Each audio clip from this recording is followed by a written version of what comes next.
so I have 3 kids, and I've been married for 14 years, so I breed well in captivity. Somebody told me something once that I think about all the time, even though I did get filthy rich. From comedy. But this person said, sometimes you get a choice between being successful and being great.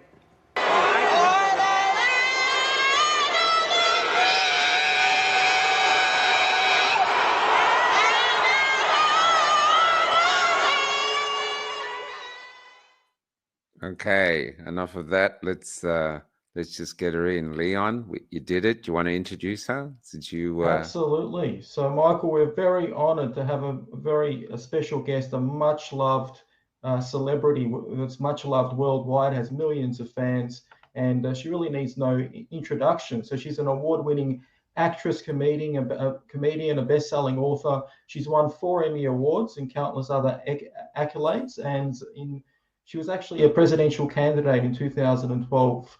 And she's obviously best known for a hit show, Roseanne, and playing the lead character, Roseanne Connor, where a lot of people, especially a lot of Australians, can relate to.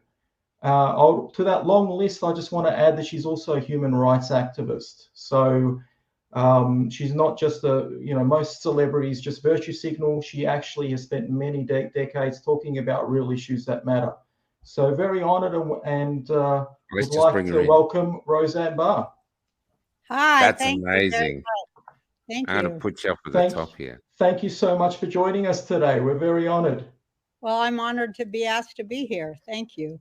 We've been interviewing people like. I'd like to say I want to give all my Australian fans a big kiss down under.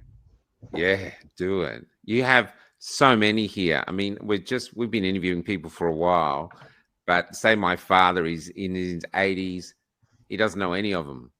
And then he said, "Who are you interviewing next?" I said, "Rosanne Barr." He's going, "You're kidding me." So is she still alive? That's what he said. No, he didn't. He didn't. There's I've been researching you all night, and I know it's really interesting on Google. It's literally like your life before being cancelled doesn't exist. It's really hard to find stuff. They've just basically gone from there. They've erased me. They think they have. They think they have. And I'm just wondering, you wrote this comment, or you said this comment, laughter is a way for the individual to make the world right again. And you came back with your hit show and you had 28 million people tuning in.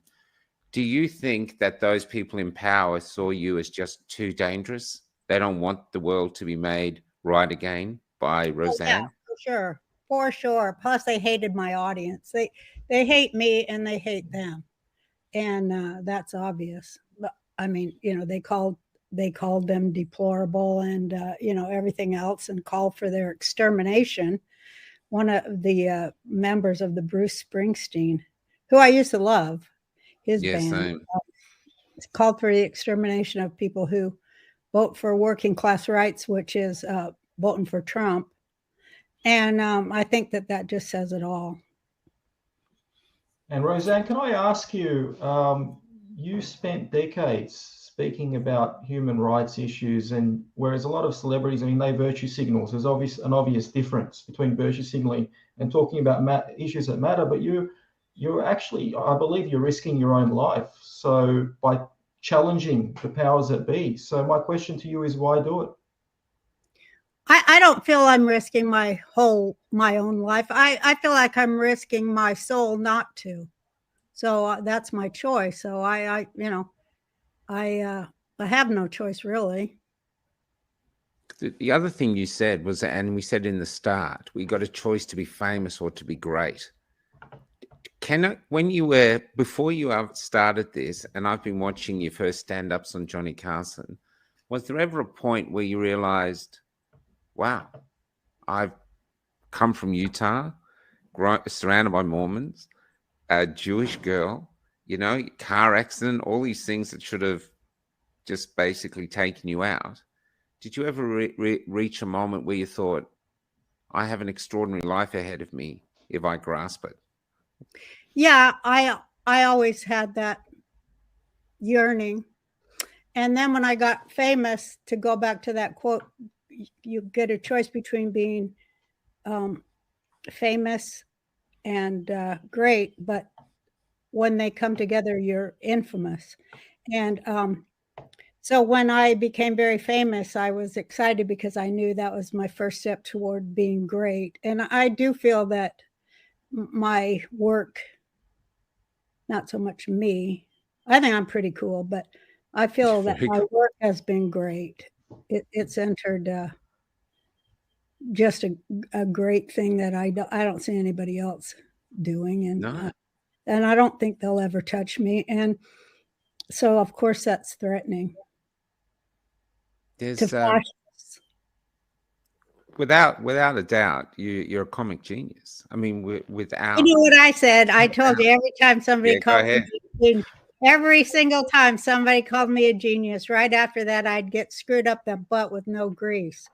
So I'm very, I'm wary of being called a genius. But when it's somebody who's very smart and aware, like yourself, I thank you. Oh, it's. I grew up working class. I mean, I for a period of my time I was growing up in caravans, and stuff Mhm. like this. So when you came out, you were like nothing we'd seen on TV, especially from America. We Yeah. hadn't seen this. We'd seen them do parodies of working class people with things where they made us out to be dumb, but Mhm. we'd never seen reality. We'd never seen houses that were messy like our houses were messy, and we'd never seen people who weren't perfect. And that's what Roseanne was. Roseanne was not perfect. You said it yourself. She lies, she schemes, but at the same time, she's got Yeah. this heart. It was revolutionary.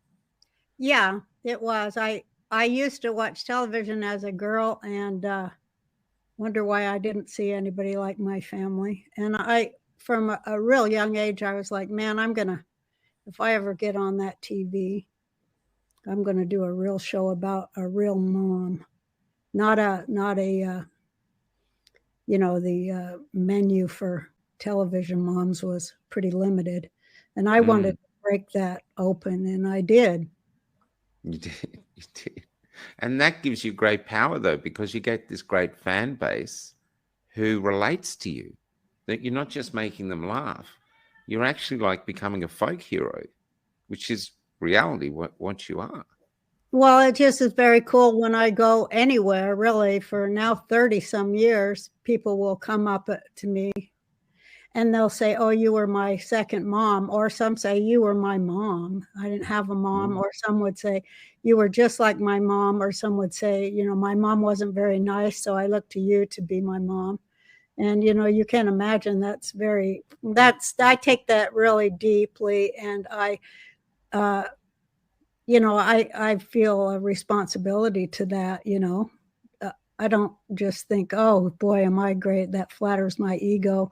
I take that to a soul level, and I feel like have I have a responsibility to be true to that, and also because I can't do nothing else. the other thing too is, as an artist, some artists reach a point of success and then just rest on their laurels. That's it. I'm just going to do this. It's working. I'm going to do it. But you push. And I saw it in an interview where you said you were meeting, I think, the mayor of Jerusalem or something. And you said, don't say it, just take the act. But you couldn't, because you had to push. And you Yeah, asked him about, why can't the Arabs share this? I Is said, that "Well, in you? why can't all of us just share this?" I didn't Yeah. mean the Arabs, but I meant everyone. And Right. you know, I think about those things a lot. So you know, I'm pretty Jewish. I always say I'm a Jewy Jew, and I think about those philosophical points about if not now, when. And also, I've always thought, if you are given the opportunity and you're standing before some place that no other woman or man really is ever going to be in that position again, then you have to do it for the sake of all the people who can't. Yeah. Well, that's what I'm saying. You've got great power, but that comes with great responsibility too. And you reached great power by pushing boundaries. So I did. once you've got there, and I still do. That's right. And I also take the punishment. I've always taken the punishment for it because, when you push boundaries and break boundaries, people might, some people who romanticize an artist's life or whatever, they think, oh, and then she broke that boundary and everyone loved her, but it's not like that. It's like, and then you were punished. You were severely punished. They push you till you break, or they want to get you to take your life. They want you to end it and end your life. And that's really it. And every time you break a boundary, there's severe mental and emotional and economic punishment for doing each of those things. And still, I just, something's wrong with me, I guess. Roseanne, you seem very defiant and courageous. They've tried to cancel you many, many times, and you've actually recently just completed a successful comeback stand-up, which was aired on Fox Nation, called Rosanne Barr, Cancel This. So can you tell us a little bit about that? And how it's pronounced more like cancel this.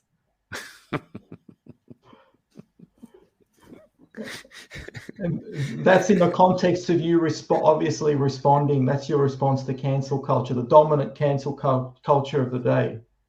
Yeah, and I was really excited to do that. It took me 4 years, but 4 years of thinking. But I feel like I cancel culture itself. I shot through the heart of the beast in that special. I destroyed it, and I'm proud of having done that because it deserves to go. And you said something hilarious. What? You said in the tour I saw on Tucker Carlson, you said that you got cancelled all because you misgendered, racially misgendered someone you thought was a white woman. Yeah. I racially misgendered Valerie Jarrett. And of course they all go for, it's how they pick through to find the how some people will pick through a pile to find a pearl. They'll pick through a pile to find a turd because that's their talent, is to find the turd. And so they picked through this huge pile of references that I made to find the word ape, which was in the title of the movie I referenced, Planet of the Apes. And, I captioned a picture that showed Valerie Jarrett next to a character in that movie. And it's hilarious because they look exactly alike. And she looked very light-skinned in the picture. And, so she looked, anyway, it's not my fault. She looks just like that character. So anyway, and it just happened to be that I saw, it was prescient because I could see into the future that that's where America was headed. And at the end of that movie, after the mass lockups, arrests, and silencing of the human beings by the elitists, by the other species, really, elitist and fascists that lock everybody up and say what you can say, what you can't say, until people are, it's illegal for people to speak. In fact, the rulers, they don't even think people can speak in that movie. And they beat them down. It shows them beating people down, and they're dressed just like our police forces in major cities are today. But then you remember at the end of the movie, they find out that they're in New York, and there's the Statue of Liberty lying broken on the shore. So it was a movie. To me, I was always very into that movie because I saw that was what was going to come to America. And it was coming really, really fast. In fact, I could see it coming from, since 9/11. And so there I was at the height of my popularity. My show was #1 and blah, blah. And I had just done a show about Muslim neighbors and how everybody's a human being and we have to treat everybody like a human being and forget what their labels are about, which has always been the message of my show. And so I thought, because the reason I tweeted it is because what was happening in Iran to the women of Iran, because of Valerie. Which no one speaks about. No, they were not allowed to, but because of Valerie Jarrett's Muslim Brotherhood deal with Iran. It was, and in Egypt too, all about knocking out the middle class. And so now, I saw that was what was going to come to America, and that was what that tweet was about. But they saw the word ape, and because they are so racist themselves, they projected onto me that I said Black people look like apes, which I was assuming she was a Persian woman, an Iranian woman, because she was born there. And, I racially misgendered her and apologized for it about 300 times, but they never accept apologies, fascists. But anyway, they wouldn't accept your apology because they wouldn't accept that I said on the phone. They wanted you gone. They wouldn't accept that I said I thought she was white. And let me explain that. And no, they would not let me explain that because they were after Trump. And so, I've kept all of their clippings that they went to the news with, because everything that was calling me a racist, the very next day after I explained to them that I thought she was white, they canceled my show 20 minutes later, Disney. And then immediately began calling me a racist, and it all traces back, all of it, to ABC, where I was working and made them #1. So afterward, they said it was Valerie Jarrett who said in a clipping, Trump set the tone to make it comfortable for Roseanne to say such racist things.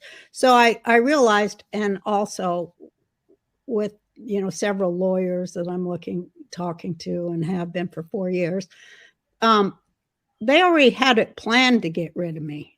They did not like, they quote, one of my spies told me that in the writing room, somebody who turned on me said, I'm afraid she's humanizing Trump voters. Wow. Yeah. So it was another get Trump, and it was just before the 2018 midterms, and which is why I went back, because I thought it's time for the American people to hear their own voices reflected back at them on the television, instead of being told they're idiots and don't know how to vote, and are clinging stupidly to their guns and their Bibles and all that other crap they throw out there, all that propaganda, to destroy the working class people of every race, color, and nationality across the world, as well as the middle class too, because they're a strange bunch of commies. They're kind of like anti-commie commies, because communists, how they always want to redistribute the wealth, but they always talk about they want to go take it away from the top and send it to the bottom. But these curious communists, they want to redistribute the wealth from the bottom to the top. Isn't that strange? But anyway, so they already had it all worked out and planned, and it was like one person called somebody, and she called somebody, and she called somebody, and I was gone and being called a racist daily for weeks. Yeah, it was brutal. Calling my tweet, which said Muslim Brotherhood plus the movie Planet of the Apes, if they had a baby, that philosophy would be the same as Valerie Jarrett's Iran deal. That's what it means. But You know at what's the time, I was like, Christ, how are you going to go on and explain that to anybody? Nobody even knows what they're doing. Americans have no idea what we do to other countries, and they don't care. just going to say too to anyone watching, this is live. Rosanna's live. If you have any questions for Rosanne, sorry, just come in. But do you remember when Obama was running, they attacked him for things that his grandmother said, and he actually got on and said, my grandmother says outrageous things. She doesn't like Jews. She doesn't like this. She says these things, but she's my grandmother. What can I do? I'm not going to cast her out of my life. And yet, and then we comes round full circle to you, and this is a way to get rid of you. So it's all bullshit, But just before we get there, I have to admit, they wanted to steal a very successful 30-plus year franchise too. So that's right. That's right. But you've been contacted, or not contacted, mentioned by 3 presidents. President Bush. Uh-huh. That's extraordinary. President Bush, Obama really is even from the sidelines, and then President Trump. And the Clintons too. But here's what's here. You want to hear a really humdinger one? I sang with Tony Bennett at the Hollywood Bowl for 4 United States presidents after I butchered the Star Spangled Banner. Can you believe that? I still can't believe that I did that, and it was amazing. Why did you do that? Because there was stuff behind it. You said you were trying to celebrate, or you wanted to talk about freedom and not the symbols of freedom. Yeah, I mean, I started too high as the shortcut of I'm not a singer, and I can sing it pretty good, but I didn't understand key very well. And the night before, I had been on Johnny Carson's show, and I told him I was going to do it, and he said, well, be very careful of the key. Don't start too high, because Bob Goulet, this guy who did it real badly too, he said, Robert Goulet, he started too high, and that just was the worst thing that ever happened. So don't start too high, whatever you do. I go, thank you, Mr. Carson. So, of course, I go out there. They don't give me any pitch or any note, and, so I start way too high. And about 5 notes into it, I'm like, oh, Christ, I'm never going to make that note. So I'm like, I'll just try to, make it funny. But now when I watch it, even though it's the worst singing in the world, it's actually still good, because that land of the free, I'm actually on the note, even though I had to break my throat to get there. But I was on the note, so I don't feel so bad. But had I started about an octave lower, I think people would have been surprised at how well I actually can sing. I have a number of children's songs out on YouTube called Rockin' with Roseanne, where I sing children's songs, and I actually sing pretty good, so people should check that out if they want to. Going back to Johnny Carson, when you were backstage and realized you were going on first to the Johnny Carson show, that must have been quite a moment from where you'd actually started your life. Yeah. And to get there, I mean, that's, what was it like? How did you handle the nerves of actually, okay. Oh my God. I always say now, I wish they would have had, your adult diapers back in the day. I would have had a much more relaxed performance, but they did not have adult diapers then. And unfortunately, I had to do what I had to do. And I knew I was going to go to the bathroom as soon as I went a step on stage, because I've always had that problem since I was a little girl. And why am I even going into this? But yeah, I was very scared and nervous, and so blah, blah. But thank God I had practiced enough. It had been 6 years of stand-up at that point, and I knew I had gone in front of every kind of audience you could go in front of, sometimes getting booed off. And I actually had performed in a mosh pit at a punk rock club. So I'd been in jazz clubs. I'd been, in jails. I'd been, I went everywhere to make sure my stuff worked before I came out to Hollywood. So I knew I was going to do well because I So you knew, you had the confidence that you were. I was confident in my material. I was not confident at all in my bladder nor my nerves. But just, and I do want to get to the modern world and the globalists because, this is what we talk, but I'm just really interested in the journey it takes because so many people don't achieve what they feel they could achieve. And literally you had everything against you. And yet you're in America, and the America we grew up with, which said, if you work hard and dream big, you don't know where you can reach. And you're proof of that. Yes, I am. That's why I love this country and why I, go the extra mile, even though it puts me in precarious positions at times, because I don't want to lose it. I don't want it to disappear. I like to do things for the right reason. And I believe that if you do the right thing for the right reason at the right time, the whole world will respond. One way or another. I've always acted that way. I've always acted with that philosophy in mind. And I have never shied from that. And I've always seen the result, and it's always been good. It's never been bad. I mean, but as a stand-up comedian, surely you're built or designed to live in precarious situations. That's where we want our greatest stand-up comedians to really bring up truths that we don't want to hear about and see and actually make sense of the ridiculous situations, as you said, because at the moment, the world is ridiculous. We've got men dressed as women on Bud Light, and Bud Light's going down the gurgler. We've got a president. Your president at the moment is, one minute he's a dementia patient looking for soup and wondering where he put his false teeth. The next minute he's getting ready to blow up the world. I mean, we live in an extraordinary world, right.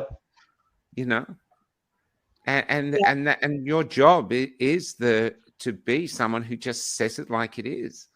Do you feel the weight of that power? Yeah. Of that responsibility? Yeah, I do. I have very sleepless nights. And I always put it like it's like God, he'll come in there in my head, he'll go, "Hey, Roseanne, I want you to do something." I'm like, "Can't you get somebody else? Can't you find somebody else for a change?" Every time I do what you are putting in my mind, it don't work out so good for me. Go get somebody that people will listen to and, that they like or something. Why don't you do that? He's like, "No, it's got to be you." I'm like, hell, well, I'll do it. And so I do. Roseanne, there seems to be a double standard. Just going back to the Valerie Jarrett incident. Huh? And by the way, there seems to be a double standard. I hope you can hear me. You apologized many times for that incident. And here we have, on the other hand, we have Whoopi Goldberg, who said something derogatory about the Holocaust and about Jews. And she apologized. With the name, and she is not a Jew. And she culturally appropriated our names and our culture and used it, and then said nasty stuff like that. But here's what I say to that when people ask me that, and why she was given 2 weeks off in Barbados or someplace. Because she's being used, and I can't be used. I mean, I can only be used by, God and my higher conscience, which is connected to him. So I can't be used by stupid asses in suits. I can't let idiots win. And I easily identify an idiot from about 500 yards. I don't know. I've always been that way. I can see them, and I just can't let them win. There's a guy called Stewart somewhere, and he said in this hit piece on you that he said, "Oh, she can't be controlled." Yeah. And I thought, well, that's what I love about her. But do you Exactly. think that is also why they had to cancel you? Because they can't control you, you know, they want famous people who they can control. Yeah. Is that Yeah, but they never, but I mean, the fact that they couldn't control me gave them a #1 show with records they hadn't seen with numbers they hadn't seen in 15 years. And what I wondered is, how come that didn't matter to the shareholders? And they Interesting. my show before even one sponsor pulled out. And I thought, well, isn't that weird that they would sabotage and, their own shareholders like that, and nobody would complain. But then you see like Bud Light and all these other corporations sabotaging their shareholders too. So I kind of think something else is going on that we don't know about. And I always think it's is it an insurance scam that they destroy their shareholders? Is it so they, I mean, you just follow the money. It's always a money thing. It's always a scam on working people's retirement and benefits. It's nothing more than that. Wherever there's a pile of money, they just go there and steal it. That's all that they do. because they had with the new Roseanne, there was $9 billion worth of advertising revenue. $9 billion. Wow. But their shareholders didn't care, I guess, because they're like, oh, well, we like losing money. I mean, we don't have to, feed our families or, make a profit. We hate Trump that much. I don't know. It doesn't make any sense. No, it I doesn't make wonder any about, always wonder about who are those shareholders, and why did they also say nothing all those years about Harvey Weinstein, those same shareholders? I don't know. You tell me. I think the devil has control of everybody. I don't blame people. I don't think any human being is my enemy. I think they're just misled, they're being used. But it's a big old force, and it's in charge right now. Well, the devil hates the truth, and oh yeah, and your unadulterated truth, which is why I'm so glad you went live today. I just got to hear Megan Patricia, who probably didn't wake up this morning thinking she was going to be able to ask Roseanne a question. But do you have difficulty trusting people and letting them into your inner circle now?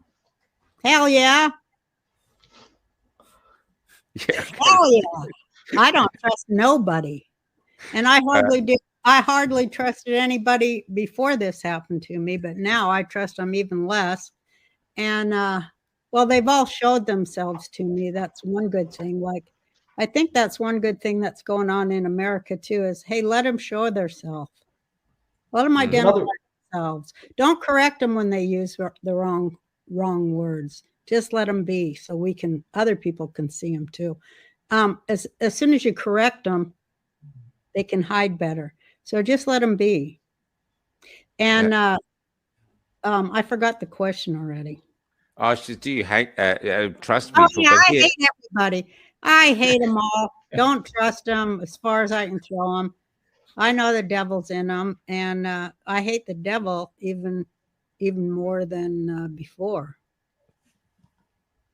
Another interesting question from Jacqueline de Natali. So, what was your coping mechanism during all the slander that you endured, Roseanne?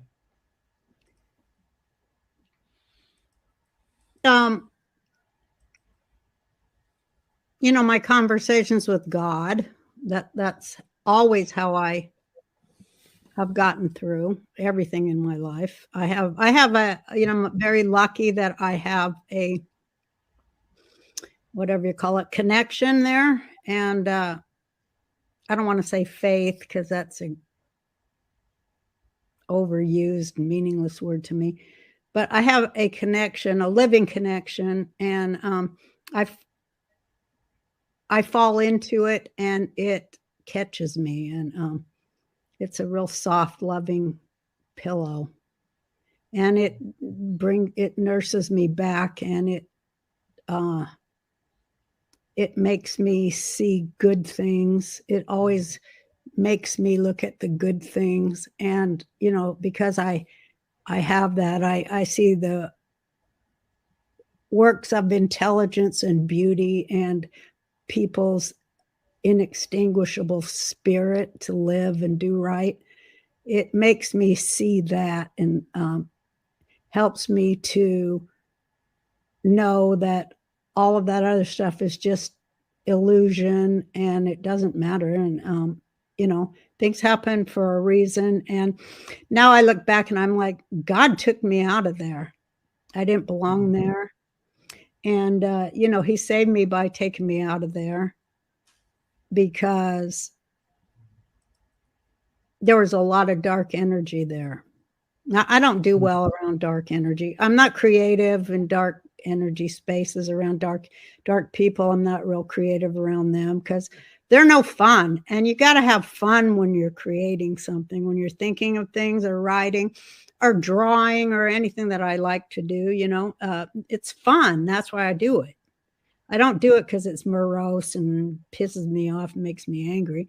Who wants any of that? Those are the negative things that make you get really ugly and wrinkled. And I look great, don't I? I'm 70. You do.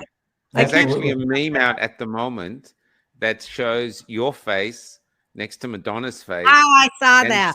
You see that one? I love it. Yeah.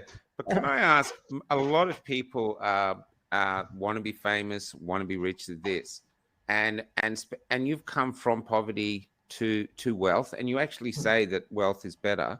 Oh, hell yeah. How do you manage with all that incredible fame, which it's such a rare thing for so many people to experience, to hold on to yourself? Because it must be basically a hurricane of things going around you, with people wanting to meet you, press things. It's, how do you manage to stay you and sane? Well, a lot of people would say I'm not sane. There used to be a saying that I can't remember her name, but she's a great comic, Pat. Oh, I can't remember anybody's name anymore. But she said there's insane and outsane. And I like that. But I just hold on to what's, deep inside me. That I guess you could call it, people say that still small voice that's like, in there going, this is the right thing. This is the right thing to do.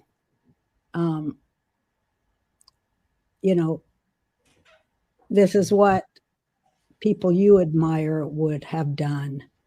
That, I want to be on the right team and with the right people, even if they're. So you followed an inner voice all your life then? You followed an inner voice all your life then? Yeah, which I call it God, but it's a higher. Yeah. It's a higher. It's much higher than me or any person. It's a consciousness of everything. Everything is all one big, beautiful thing. Well, I just got this question here from a woman called Queenie Queen. Now she wants to say she loves you, big fan. You'll never lose her as a fan. But she was a social worker who, on another Facebook page with a false name, put a quote, "Only women give birth." And after 13 or 15 years, something like that, at the job, she was sacked immediately. Wow. Even though it wasn't this. This is where so she was cancelled in her own way, but it was drastic to her life. This is where we're living in now. Do you think we're living in this McCarthy era now, where they're basically? Yeah, you do. It's worse than McCarthyism, though, but it is the very same thing. It's Nazism. Yeah. It's burning books, banning speakers, beating speakers up in the street at universities. Yeah.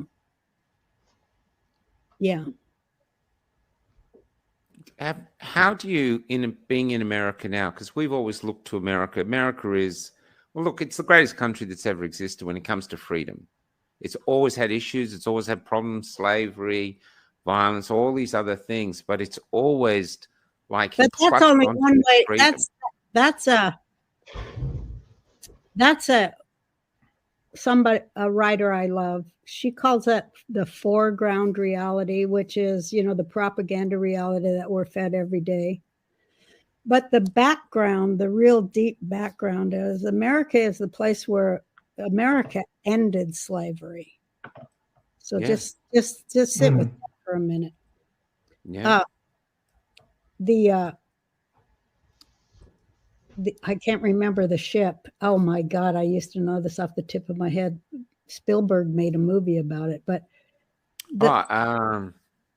yeah, where the slaves escaped. Yeah, and they took over sued the ship. United Starts States. with an A, Amtrak Yeah. or something. Not Yeah. but yeah, it starts with an A. But they sued the United States government and they won. Yeah, that's right. America ended slavery and fought a revolution. Amistad.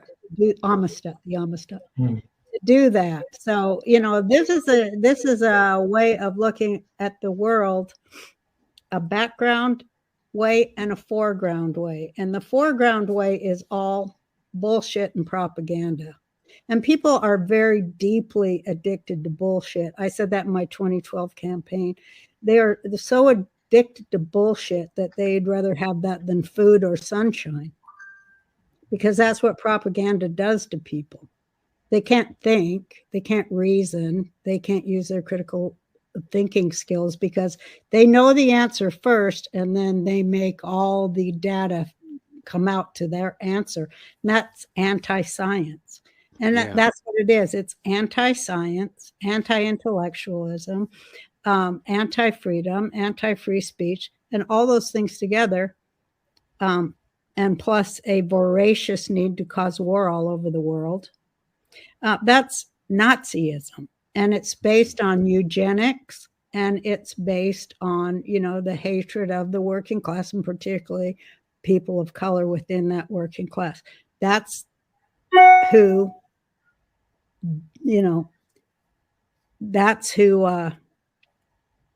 we have to be aware of in our country. It's interesting that I think it's interesting that they went from cancelling ideas and cancelling you to actually cancelling people, and we ended up with a situation where we had jab mandates and people were cancelled for not complying completely. That's exactly right. I say I don't think they just canceled me. They canceled about 26 million viewers of me, because they ended up still having that, the reworked show they took from me. They got 2 million viewers. So they canceled 26 million viewers from their network. And a lot of people tell me every day, they write me, that they will never go to their amusement parks either because of what they did to me.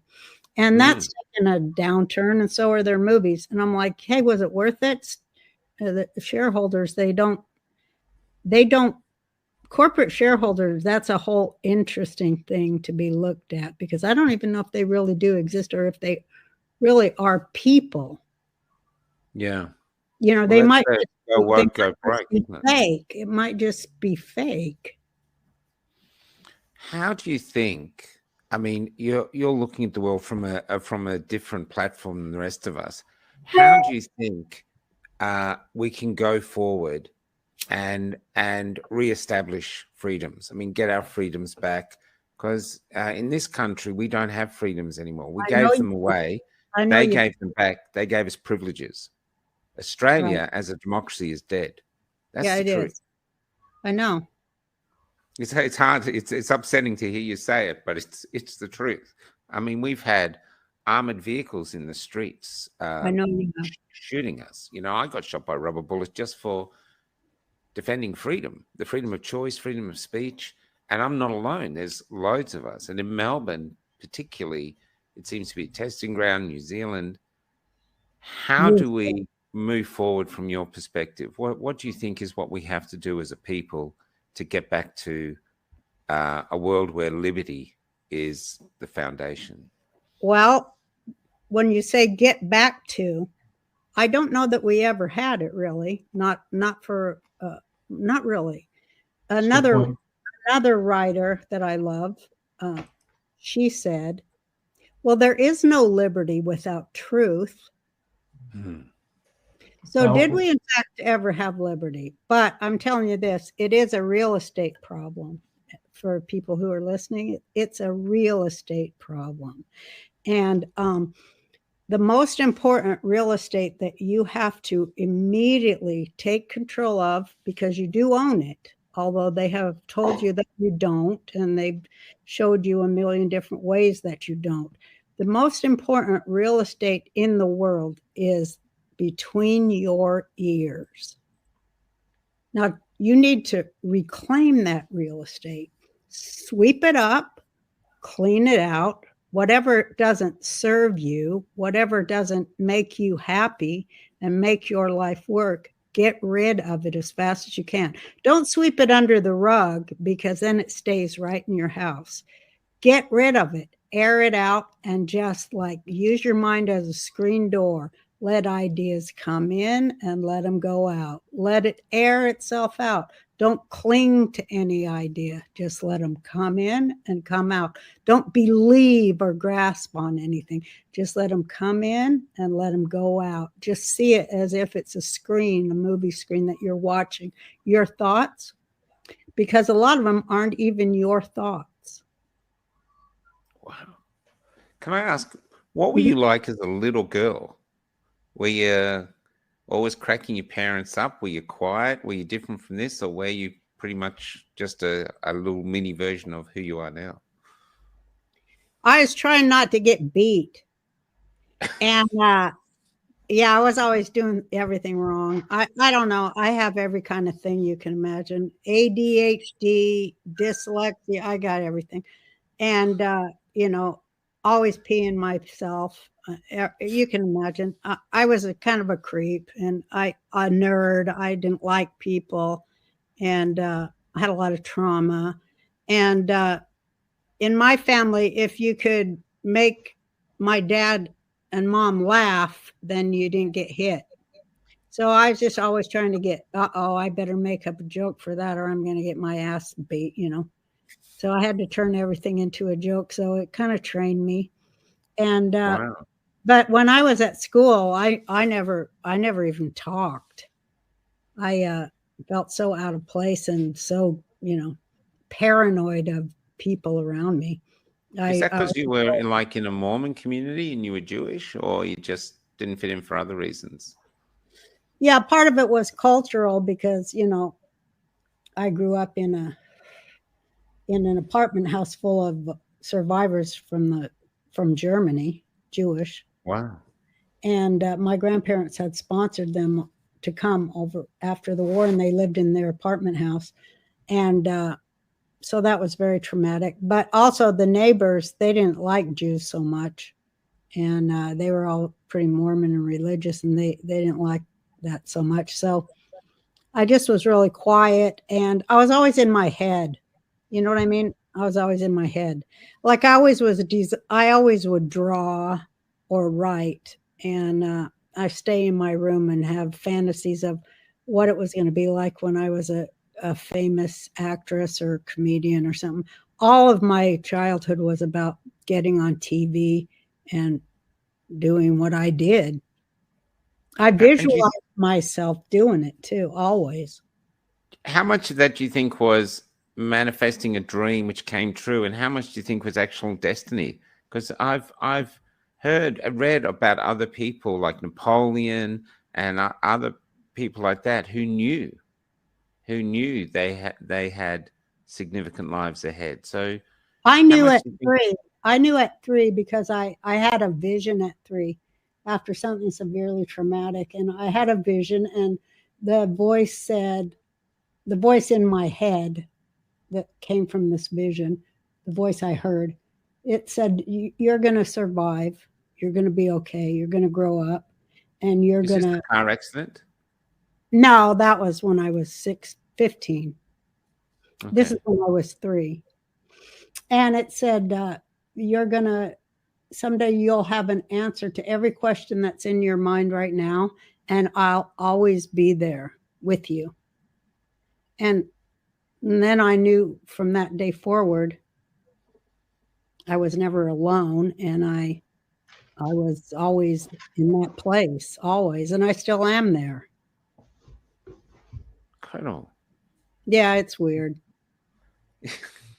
I know people So are like, Shona says, what can you do to influence Hollywood elites on an individual person level? Can you turn any of them around? Like Sean Penn. I used to love Sean Penn, but now he wants me arrested and vaccinated against my will. So I'm not watching any more of his He's an films. interesting character, that guy.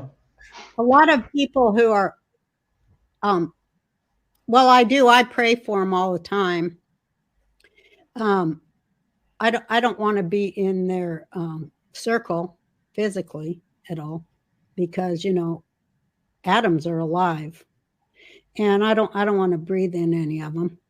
But I do pray for them always on the internet, and I say you have the opportunity to rejoin the human race.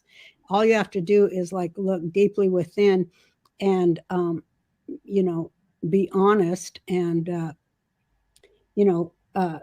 redeem yourself for what you've done wrong, and everyone will immediately accept you back after you make restitution for the harm you've caused to innocent children in this world. And I just pray that if you have any sparks of soul in you, that they'll be ignited by hearing this prayer, and that you'll come back to us. Otherwise, you're just going to disappear. And they don't usually want to think of themselves as just disappearing, because they have big egos, but they're just being used. And like I say, a lot of them aren't even human.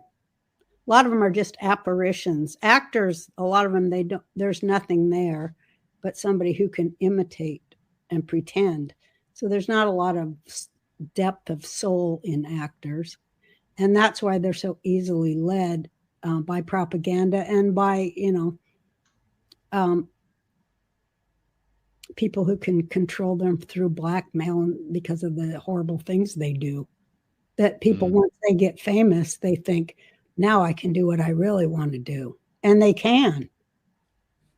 And they think there's no price for it, but there is. The price is the death of your own soul, but they don't seem to mind that too much, do they? Roseanne, this is really interesting. I wanted to ask you this because obviously you're privy to a lot of information the average person isn't privy to. And you spoke about the Hollywood celebrities, turning them around. You spoke about dark energy. Is this all have a connection to MK Ultra? I know that you spent many decades speaking about MK Ultra and Monarch programming. So when you say that they're controlled, is there a connection to that? Oh, absolutely. Our whole country, as well as yours, all the Five Eye countries are under deep MK Ultra mind control, which they have been since World War II and beyond that, way back into the midst of the mind control that has been used on people, particularly on women. And speaking of that, sorry, Leon. Go ahead, Leon. I just wanted to ask, this weird stuff happening in Hollywood, like Nicki Minaj, for example, and Beyonce Knowles. They claim that they have alter egos. Then you had that weird incident with El Roca, went viral, an NBC report on the Today Show, where he just froze for 17 seconds. Now, when Nicki Minaj and Beyonce Knowles claim that they have alter egos, are they just fooling around, or is there something? Are they playing a practical joke on people, or is there something more to it? No, it's called dissociation, and that's what MK Ultra causes. It makes you say one thing and do another. It splits your consciousness because you're being fed a diet of intellectual lies by the hour, over and over and over, 24 hours a day. And so, it splits your intelligence, and it splits your soul, and it splits your emotions, and it splits everything in you. And that's called dissociation. So when they say alter ego, they mean another part that they step into or step away from. I have experience with dissociation, so I know what it is, and all of America is under it. It's just staggering. And they are weaponizing people who have it too, because people who have body dysmorphia, transgender people, they are also dissociative, although they deny it. But I had transgender issues as a child, and so I know what I'm talking about. But they're weaponizing mental illness to use those people. They're using those people, as cannon fodder. And just like they're using all the working class youth as cannon fodder to go out in the street and, fight. And they think they're protected. But, like I always say, they're going to bring back the draft, and that's who's going to go to the Ukraine.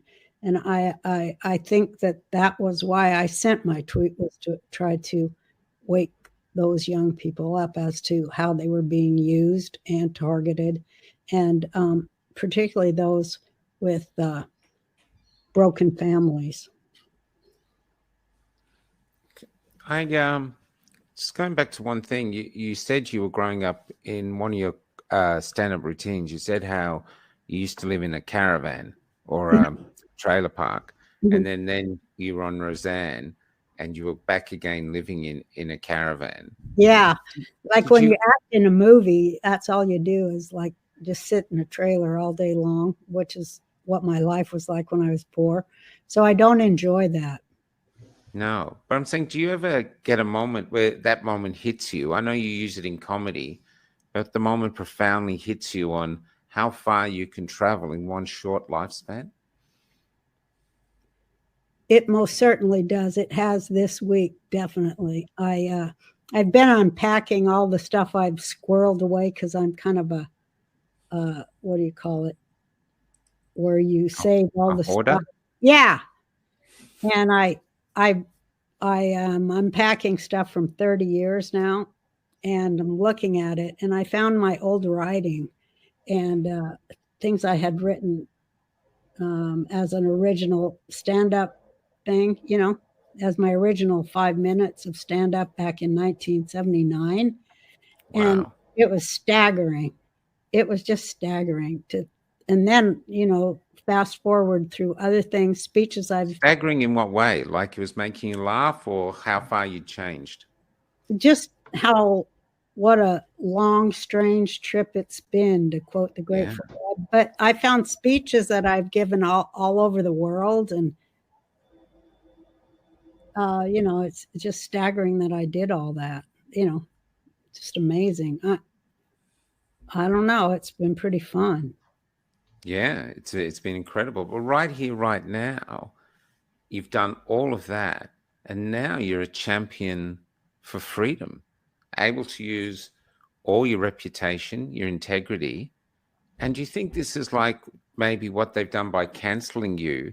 They've actually recreated you as this freedom fighter, because that must have been an extraordinarily difficult situation to go through. I mean, a lot of us have been canceled over here, but when they killed my character. Yeah. Because I felt like they were sending a message to me that I should kill myself. Yeah. And because the people who were doing it were people that I thought loved me. So it was really deep and horrible. It's the worst thing ever. And my sister died a year ago, my baby sister. And it was like that. It was like losing a family. And it was just, on the heels of feeling that I had made such a great contribution to, or, that I had created this show where it was about love and acceptance, and, and that's what they did. They didn't. My boyfriend says, well, you brought people together, and that was the worst thing you could have possibly done, because that destroys fundraising. The other thing was, it was like it was like visiting another family. It became, that's how close, how lovely the show was. You felt you almost were part of the family, especially working class, because you related so well. You know what I mean? I think I that's just when had to people let talk it all about you. go. I had to just let it all go. And it's taken, 4 years to let it go, to do this new stand-up show, to just go like, you guys, man, you better wake up as fast as you can, because you don't want to wake up in the middle of a real nightmare. You want to wake up before it gets that way, when you can do something about it. Well, down here, we say we're in totalitarian kindergarten. We're heading into primary school, but we don't seem to be able to stop it. The whole upper echelon, the doctors, the churches are all closed. The politicians are still selling this shit. Now they're wanting to knock, it just seems crazy. But down on the ground level, the people still seem sane. We have these gatherings of like-minded people and have these great conversations, becoming like brothers and sisters. It's a really beautiful thing. Over It is here, we beautiful. really feel it's a spiritual battle going on. It Absolutely. Is that what It it's like in the definitely is States? a spiritual battle, definitely. And the truth of it is that that side has already lost. We just haven't been completely notified of their loss as yet, but I feel it. So I should tell everybody they've lost, and they're, they're skidding to a stop, and the skid's going to go on for a little bit, but not much longer. And they destroyed themselves. We didn't have to really do anything. We gave them everything they wanted, and they destroyed themselves. That's how lucky we are, because like something that's so evil and horrible, it has to feed on good. And after it's eaten all the good and there's nothing left to eat, it still needs to feed. So what does it do? It begins to eat its own tail. It has to eat itself. It has to feed. And so it feeds on itself and does us all a favor. And when it's gone, we'll come back out and we'll be better than we ever were. So, like I say, take back this real estate and develop the eyes to see that, because it's plain as day. It's plain as day. And Roseanne, speaking of that, the mind, you being the real estate, and speaking about the globalists and the elitists, you've been quite vocal about Yuval Noah Harari. I watched the Mel K show, and you were quite passionate about his speaking about him. He seems like a Poindexter, like a mummy's boy. He doesn't seem threatening. He just seems like a guy that stays in his mother's basement. Why should the average person care about him and his views? It just seems like he's ranting endlessly. And Well, why are you so passionate about denouncing? He actually says a lot of really deep and thought-provoking things. And I look at him like I look at people who are on the same road as him. And it's like they have some good, deep things to say, but they're not connected. And he doesn't know how to go and plug into source. So it's cool that he did all those, he thought a lot of those things out for us, the ones of us who will remain, and then sees the means of production in every single level. So we'll be able to access some of his thoughts. Of course, we'll turn them around and use them for good and for the betterment of the plight of children all over this world, which is not what he intends. But we can pluck pearls out of anywhere. When we hear a good idea and it's perverted or corrupt at the end, we can still take something from it. So you can tell when somebody's connected to the right source, because it is all about source. And when somebody's not connected to the life-loving source, but instead they're connected to the death-loving source, you can just see it. And they're not all that smart, because all they did was take something that was life-loving and reverse it. They couldn't have came up with it on their own because they are, you know, in Jewish scripture, it says that they, here's the word ape again. It says that they ape the souls. They run after the souls to ape them, you know, to copy them, to monkey mind them, because they can't create anything themselves. They can only copy or steal or appropriate. So that's on our side too. We who are connected to life-loving source, we can create. And that is what will allow us to continue when they can't.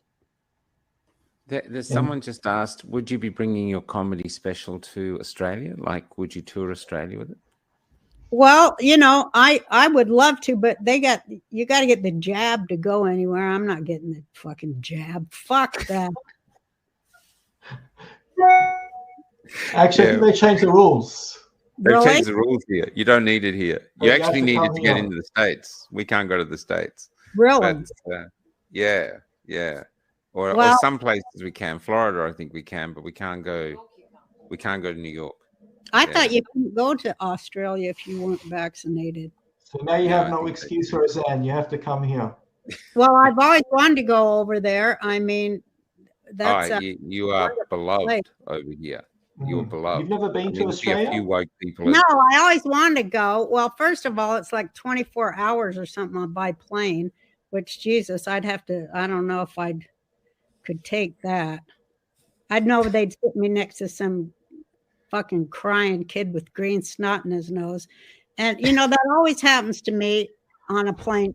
The parents are always behind me with 2 kids on their laps screaming with snots.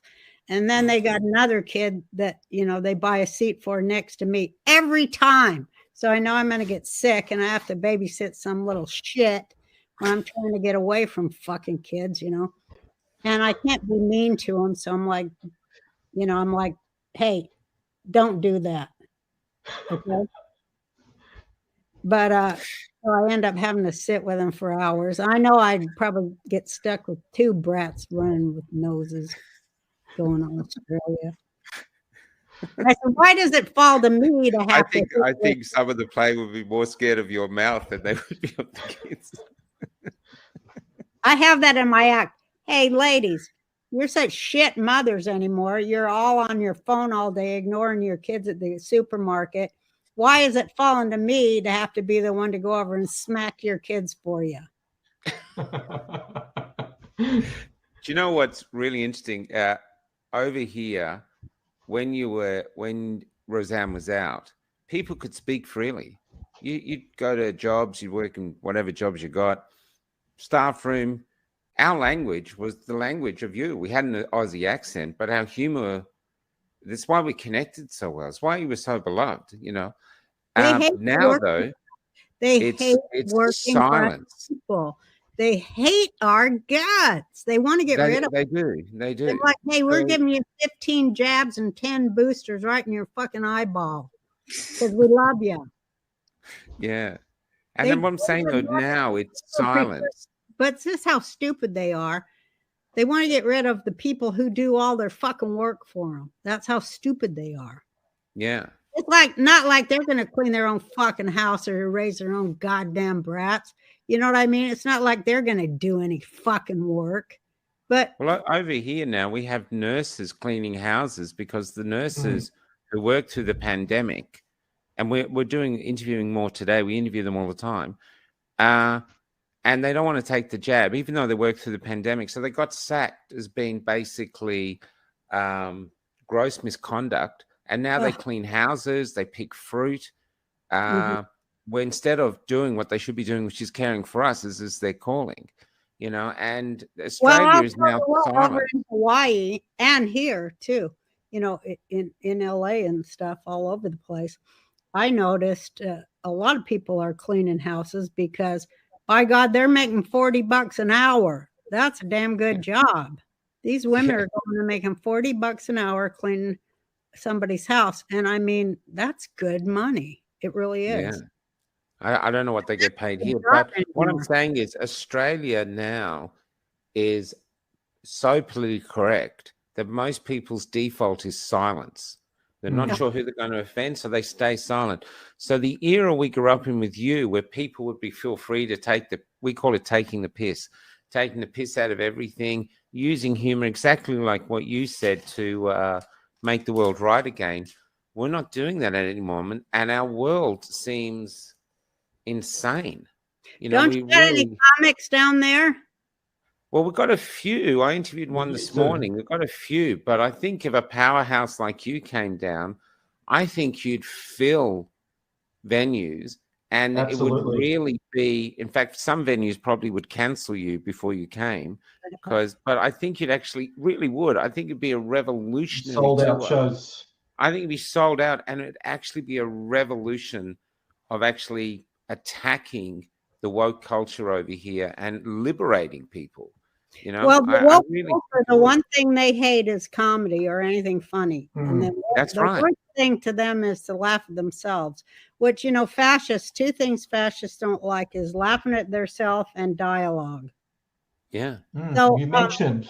And also it is that comedy is a free speech art form. And also, as my boyfriend says, and I think he's quoting someone, I don't want to be wrong, but he says everything is put together with words, and words can take it all apart.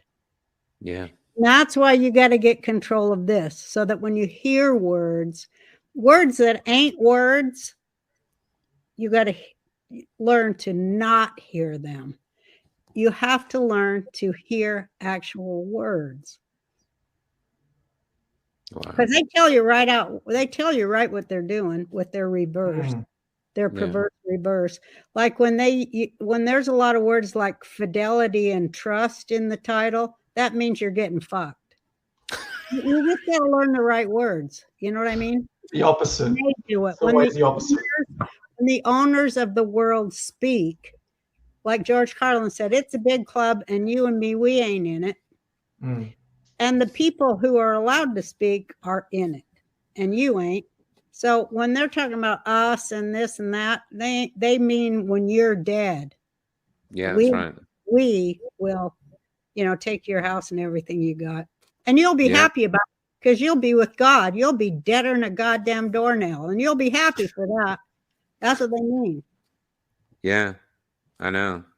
It's quite obvious what's happening, and I think a lot of the people above us believe they're a part of the elite. So, because there's a police officer over here who told me he was trying to get policemen to stand up against what was happening, and they actually said to him, in the new Australia, there's going to be oppressors and the oppressed. Better to be an oppressor. And so obviously this cop believes he's a part of the elite, which he's not. He's not. He's just going to be a tool for them to use, and they'll crush him as long as they'll crush anyone else, Yeah, people who buy in, man. I mean, that's the bullshit they are addicted to. You said something interesting, Roseanne, ties in with our conversation on Tucker Carlson. You said the people that have an inability to laugh at themselves are dangerous people. Yeah, they are. I mean, that's a puckered up person. I mean, you got to laugh at yourself first before you laugh at any other person. That's like when I see a lot of comics and they're just laughing at everybody else. We call that punching down. That ain't funny. It's all got to be laughing at yourself and making other people laugh at themselves through laughing at you. Otherwise, it just ain't funny. Yeah. All that sneering shit, that ain't funny. At least to me. It doesn't move me. When I see people laughing when they don't want to laugh, that I get the biggest charge out of that. Christ, that's a great feeling. There's one of the other thing you said in these videos I watched last night was you didn't like rehearsing a lot with Roseanne because you wanted it rough. You wanted it edgy, which, Yeah, I didn't want to. That was really brave. Yeah, I didn't. I wanted it to be, you know, like comedy is. It's like, it's got to sound like you're just thinking of it. Yeah, yeah, yeah. Can't be like, and then what did he say? That cheese ball shit. No, I just don't think it's funny. Yeah. You know, it's got to be like, hey, here's one. You know, that's how I lived my childhood. Oh no, I better come up with something right now. Oh, my dad's coming on. You know, it's got to be. How have you changed? And now, I mean, looking forward now, you've got I mean, you must have tons of opportunities open to you to do, but as you're going forward now, you're hopeful for your country and for humanity as we move forward. I know you've said things about success, but it really is a big fight coming on. It's a big, big fight coming on. It's been a big fight for a long time though. And, you know, we just want people to wake up and stop feeding the monster. Stop. You know, it feeds on your fear. So every time you're afraid, you're making it bigger. You got to laugh it to scorn. That's how it disappears. How did you handle your fear? Because early on, before you started all this, like your first stand-up routine you ever did, there must have been fear then. Johnny Carson, like you said, was fear. Even coming on to the set to do your first Roseanne. How did you cope with fear? Why did you not give into it? Instead, push through it and create the life you created for yourself? In my life, I was lucky enough to always hear a saying that made my hairs on my body stand up because it went in so deep, you know. And one thing I heard that helped me a lot was I heard somebody say, feel the fear, and then do it anyway. So I looked at it as, you know, it was my enemy, it was the devil, and I was going to do it anyway because I have God, and nothing's more powerful than God. So the fear, I look at everything like the enemy. The enemy wants me silent. The enemy wants you silent. The enemy wants us to collude in our own destruction. The enemy wants us stupid and silly and weak and fearful. So we can feel all those things because that's what he's putting on us, and that is reality. We can feel it, but we have to do it anyway. So the fear is the work of the devil stopping you or trying to stop you from reaching who you're supposed to be. Reaching, you know, if you have a feeling, a lot of people don't, I guess. But if you have a feeling that you were put here to do something, to make something better, even for just one person, even if it's just you, if you have that drive, that connection, that feeling that you have something to offer in this world toward life and living and goodness, then you can't let that be stomped out of you. You have a responsibility to the children of the future to make it manifest. You have to. You can't let that be taken. You can't let darkness gather. And you have the ability not to. If it's handed to you and it's in front of you, then you have to. Otherwise, you'll just float away. You'll dissipate. Ask her a question, Leon. I'm in awe at the moment, so I'm just going to be here for a bit and I'll come back.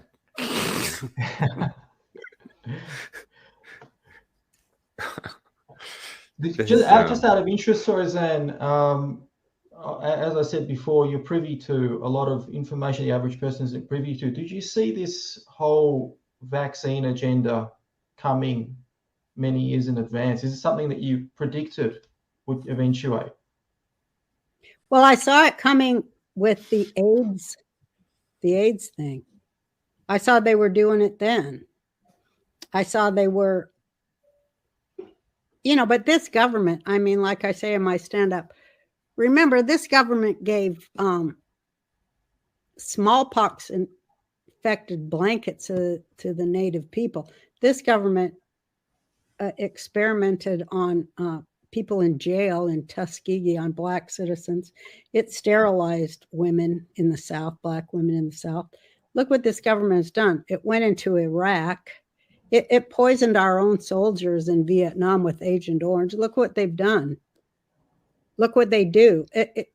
It's the evil people in our government that we keep on, we never hold them to account. And now part of why we're going through all this is because we never cared enough to stop them. We never did. And now it came home. And that's what happens. Came back to bite us. Yeah. All our apathy and indifference.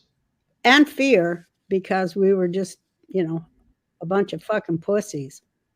What the hell's wrong with us? We have nothing to fear.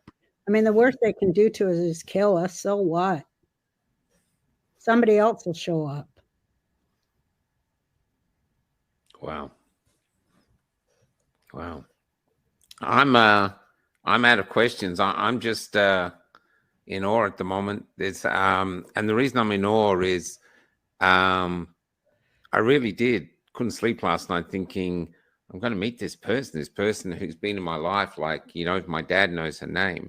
What is she actually like as a person? And is she completely different from the Roseanne we see on this? And then spending time researching you and actually really, that's why I don't say the word genius lightly. It's just very rarely I call people out for that. I really don't. And just seeing what you've managed to achieve by following your inner voice, not stopping, believing in yourself, basically, like say, overriding your fears. And then we meet you here today, and you're so humble and lovely. It's joyous. I'm so glad you went live. People hear it. Old bag. What's that? In real life, I'm a bitter old bag, but I do enjoy myself. I really do. I like it when I get a good shot in on behalf of little kids, especially. Oh my God, that makes me happy. Oh, someone here is just getting upset that I didn't ask you a question, so I'll just go back and find it while they're doing that, and then they're still upset. They're still pissed off. What I can't see it. I don't know. Here. Do you think the COVID pandemic was designed to weaken people so they wouldn't have the strength to question what was about to come? It seems very strange how some of my critically minded friends on Facebook have become so ignorant now. That's an interesting phenomenon. Yeah, I think it's planned because they patented it in 2008. They patented the shot. So yeah, they did pre-plan it. They had it all rolled out. I think it was to steal the election in 2020. That's why I think they did it. So they could get votes by mail and dump truckloads of fake ballots everywhere. So they could interfere with the free elections for the American people, so that the American people, their votes would be nullified, particularly the votes of Black Americans, because the people who own our country and the world, they don't like Black people at all, even though they pretend like they do, but they don't. And they really don't like them when they're working class and when they're young, because, they really don't like that. They like to lock them up when they're young, and then they can do prison labor for corporations in jail at 14 cents an hour. In privatized prisons that a lot of judges own, stock in. The whole industry. Yeah. The prison, military, pharma, industrial complex. But yeah, they planned it all. They're not stupid. They have it all planned out. Look at UN Agenda 2030. They have it all planned out for depopulating the people who do all the work. I don't know what the hell they're going to do. I say in the end, it's going to be people who can grow a tomato are going to become the new billionaires. So you're suggesting that President Biden isn't the most popular president in the history of America? Well, I don't think that is President Biden. Did you see that thing the other day where he's with the mask? Yeah. The mask. Yeah, they show that guy they say is the actor that's wearing the mask. And some say it was James Woods for a while. But I think we're just watching a movie. I think we're just watching a Feels show. like it. Yeah. And because we're under such heavy mind control, we couldn't take the truth. And if we saw the truth, we go fleeing for our lives and go insane. So I think out of kindness, the people who are making the world right and getting rid of the satanic element, they're showing us a movie to slowly bring us out, like they do to prisoners of war and people who have been kidnapped by cults, and they slowly bring you out with facts, and they're just showing us a movie to do that. But I know what's on the other side of it, and I do see it as something really, really great is about to happen this year.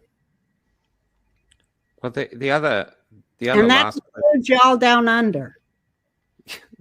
the other last question I have is, I believe people are very powerful if they want to be, and you're proof of that. You're proof of how powerful one person can be. Absolutely. Why do you think so many people feel powerless, and what can they do from your journey, the lessons you've learned from your journey, to actually release their power or unleash it and help change the world for a better place, to create a better place?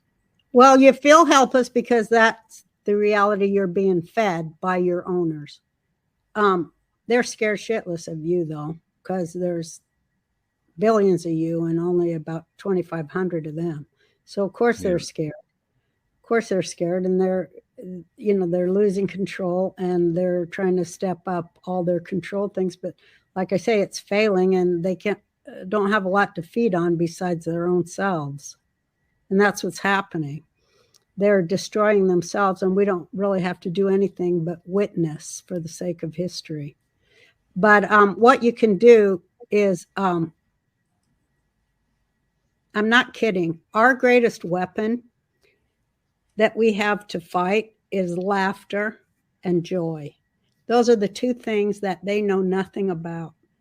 Plus the human spirit they know nothing about. They know nothing about connection. They know nothing about the desire to share, which is the greatest feeling in the world, one of them.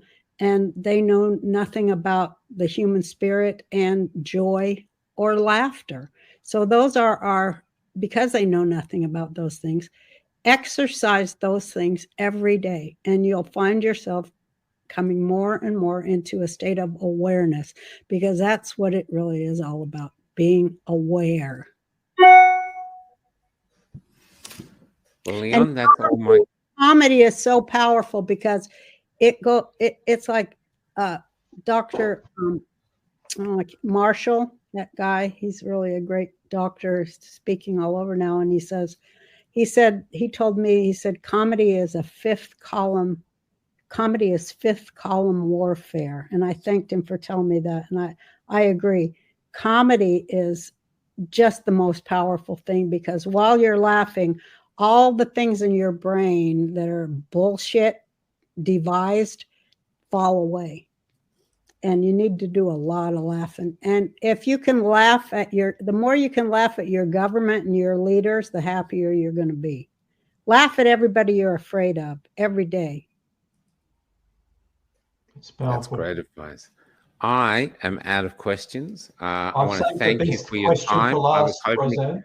Huh? Yeah, I'll let Leon go. I've got the best question for us. Maybe we'll get a world first exclusive in Cafe Lockdown. Are you going to run for president again? It came in my head today. I'm always like, well, I declared myself president for life in 2012 when I ran against Obama, and the people's president. And so there was a question on Twitter, and I wasn't thinking of it or nothing, but a question came on Twitter, and it said, if Trump doesn't run, because Trump, I wanted to say, Trump is not a Republican. That's the whole mind control of the way they do us with this dualistic bullshit. Because there's only one party, as my friend Gore Vidal once said, and that's the money party. So Trump is not a Republican and he's not a Democrat. He's the third thing. He's a populist. And that's why I ran in 2012 on that same thing. Solutions and fixing problems, not politics. So anyway, it said on Twitter, if Trump is not the candidate, who do you suggest? And I wanted to write my own name in because I thought if they take him down, then I'm going to step up because there's nobody else. Trump already is employing so many of the things that I talked about in my 2012 candidacy, such as auditing the Federal Reserve, getting our own currency, all these things that you're seeing happening slowly, and a lot of people don't see it, but that is where we're going. And the outlawing of obsolete war and coming into another kind of way of solving problems in the world, and the end of slavery and trafficking and all those kind of things is what I ran on, and nobody else is talking like that. So if they do, but I don't think they can take him down, but if they do destroy the leader of the working classes, then of course I have to step up and run. I don't know if any of these people are smart enough to elect me. They failed the first time, but I got to make myself available and leave it to God because somebody's got to do it. So I might as well if there's nobody else. I want to point out as well, you hosted a variety show in the late 90s. You actually interviewed President Trump, and that was a really fascinating interview, and I encourage our viewers to look that up and watch it. I had an interview with him and Michael Moore, and we discussed which is better, socialism or capitalism. And I have to say Trump won hands down that debate. He was a genius in that debate. And I said, you ought to run for president. And that was 1998. Wow. He's a great Incredible. man. He's a good friend. And, he also knows that, if not now, when. I think huge amounts of people would vote for you because I think anyone now who speaks the truth, whether it be even insulting or not, just has the admiration of the people because people are sick of bullshit and we live in a bullshit world. We They have sure a hunger for truth. I hope people are full up to the gills with the bullshit and really, but the thing is, like they don't want us to know that we can do better. That's right. But we can easily. Everything's in place too. Everything is in place. All it takes is the right person with the right intellect, for the right reason, with the other right people at the right time. That's all that's lacking. Well, there's one country in the world where a poor Jewish girl can rise up and become the president of the country. It's America. It's the United States. Well, so you're in the right place at the right time. I really sincerely and hopefully pray that America continues to stand because the world needs the world needs a strong America. The world needs America, and I'll tell you why. Because we have individual rights guaranteed by law here. And I don't want them to take that from us. Because we don't recognize God in your Constitution. We thought we had that, but we don't. We have a word in our Constitution, absolute rights, and the Supreme Court did like 12 pages or something, or 250 pages, where the judges argued that absolute doesn't mean absolute. I don't know what it does mean, because it sounds to me like it means absolute, but our rights have been squashed. So America is the hope. You have to get into the people withdrawing their consent to be governed by those people. That's the next option if this don't work. And they're doing it in France. Yeah, they are. It's a revolution there. They're standing up. Yeah. And we had big movements here. We had huge marches. We had 1 million people in Canberra. People came from all over Australia, thousands of kilometers, like to come to Canberra It's the same as, say, driving from Texas to New York, you know, just to be a part of a movement of saying we want freedom. And there's no way that amount of Australians would come all that way for a booster.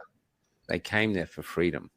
And so we do have fight within us yet. We're not a beaten people, but we're just stunned because our leaders, who are our brothers and sisters, who've always sort of had our back to a degree, No, they're not. That contract is broken now completely. They got paid off. Hmm. They got paid off. They're bought off. They're probably blackmailed, and they've left the human beings behind. So no, they're not. We probably need more councils than we do leaders. We don't need leaders. They all suck. We need councils of people, of neighborhoods, of communities where we agree, you know, beforehand, and we stick to it. No one person is invested with absolute power, because it never works. It won't work. Yeah. That's what representational government's supposed to work. But even that don't work when you get a bunch of whores that are paid by lobby money. That's what's happening here. None of them represent, you know, they say they're public servants, but they better get out of the servant business, because they don't know shit about being a servant. That's true. That's true. Yeah. Wow. What a way to wake up this morning, huh? Well, I'm going to bed as soon as we hang up. Yeah, okay. I'm heading off to a country tour. Thank you so much for coming on, Roseanne. Thank you, Roseanne. Don't give up. Not now. Not when we're this close to winning. And you'll be seeing it. You'll see the proof of it as the days go by real quick. Just get the eyes to see it. Say that to Australia. You heard it from Roseanne. That's who I'm saying it too. That is who I'm saying it to. Thank you for an incredible interview. Australia. I ain't got nothing invested in lying, nobody. But I'm telling you, Australia, hang on just a little bit longer. And please come visit us. Even if you're going to be stuck with two snot-nosed kids on the plane for 24 hours, it's going to be worth it. Trust me. We would love to have you here on our shores. You're a sweetie. Thank you, honey. Thank you both so much. Thank you. Thank you. We really appreciate your time. Such an honor. Thank you. And I'm going to end with one of your Johnny Carson. For everyone, this is 5 minutes of Roseanne doing stand-up. I think it was the third time you're on Johnny Carson. Oh. And it's hilarious. It's absolutely hilarious. So enjoy this. Thank you for coming on. It's been an absolute joy to meet you. Thank you, Roseanne. Thanks so much. Yeah.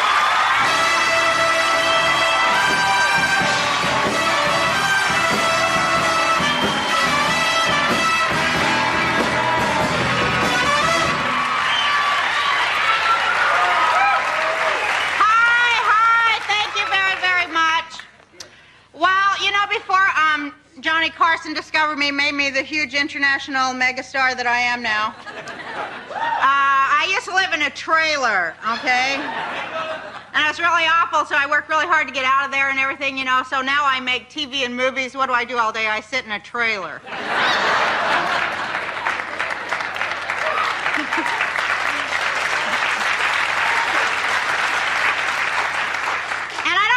So good out here, in case you didn't figure that out, but it's kind of true, you know. I don't know. This place is like no place in the whole wide world. People out here, well, they ain't like people where I come from, you know. I try to fit in. I try to go to them Hollywood parties and everything, but they ain't like no party I ever went to, you know. Like, I spent the first hour wandering around this great big old house looking for the keg.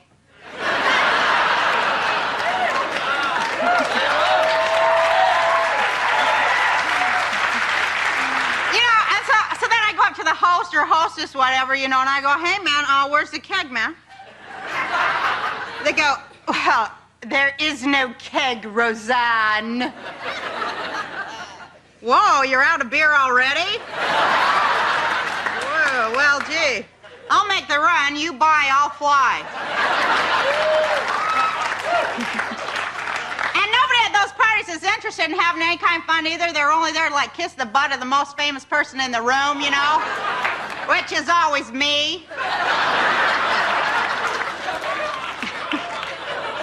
you know how you are when everybody's giving you you all kinds of attention. You're like, please leave me alone, please, you know. And so then somebody more famous comes in, they all desert me, you know, somebody like Chuck Woolery or something, you know.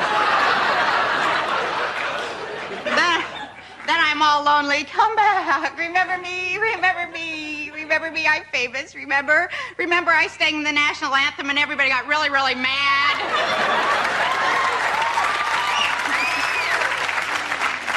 Yes, that was one of the happiest moments of my life, ladies and gentlemen. I'm so proud to have shared it all with you. A great Prozac moment. Thank you so very much.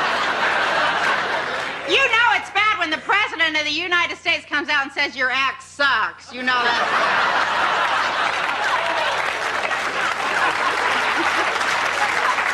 Of course, you know I'm so mad at that little pin-headed wimp George Bush for saying that about me anyway.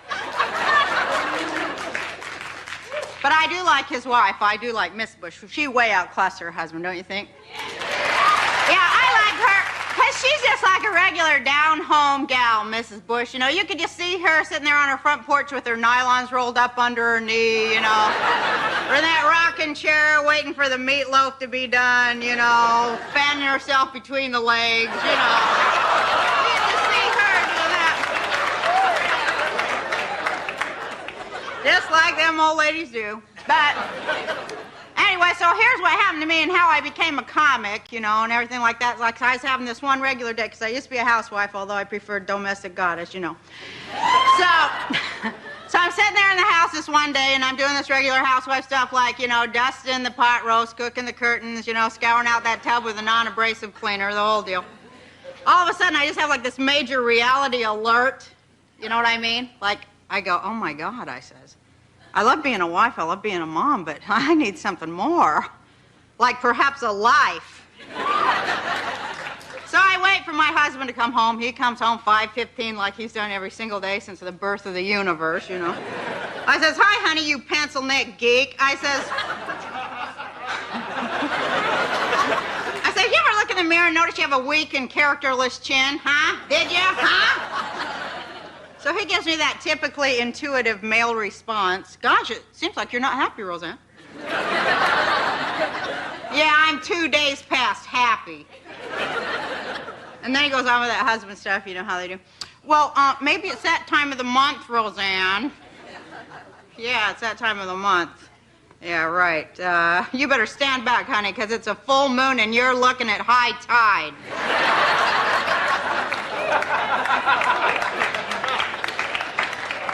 Well, I hope you like impressions. Johnny did a great impression of Willie Nelson, and now I would like to give you my impression of Miss Barbara Streisand. I think she is very talented and seems like a nice person. Well,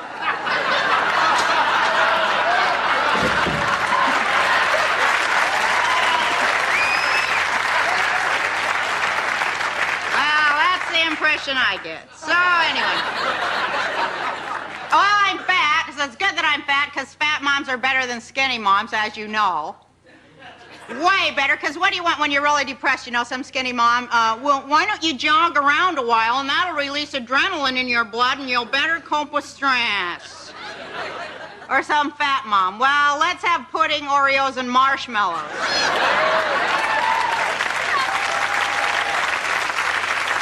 When you wake up from that sugar coma, it'll be a brand new week. But me and my husband, we're on a diet now. We're on the mirror diet. Have you heard of this? It really, really works, okay? You eat all your food in front of a mirror in the nude. It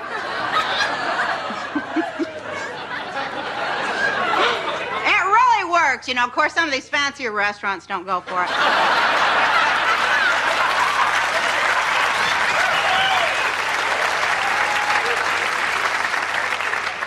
Anyway, so I'm remarried, but it's amazing how much just like my first husband, my second husband is. I think, you know, they're all the same guy sometimes. I don't know. Like all husbands, all guys, they think that the woman knows where everything is, don't they?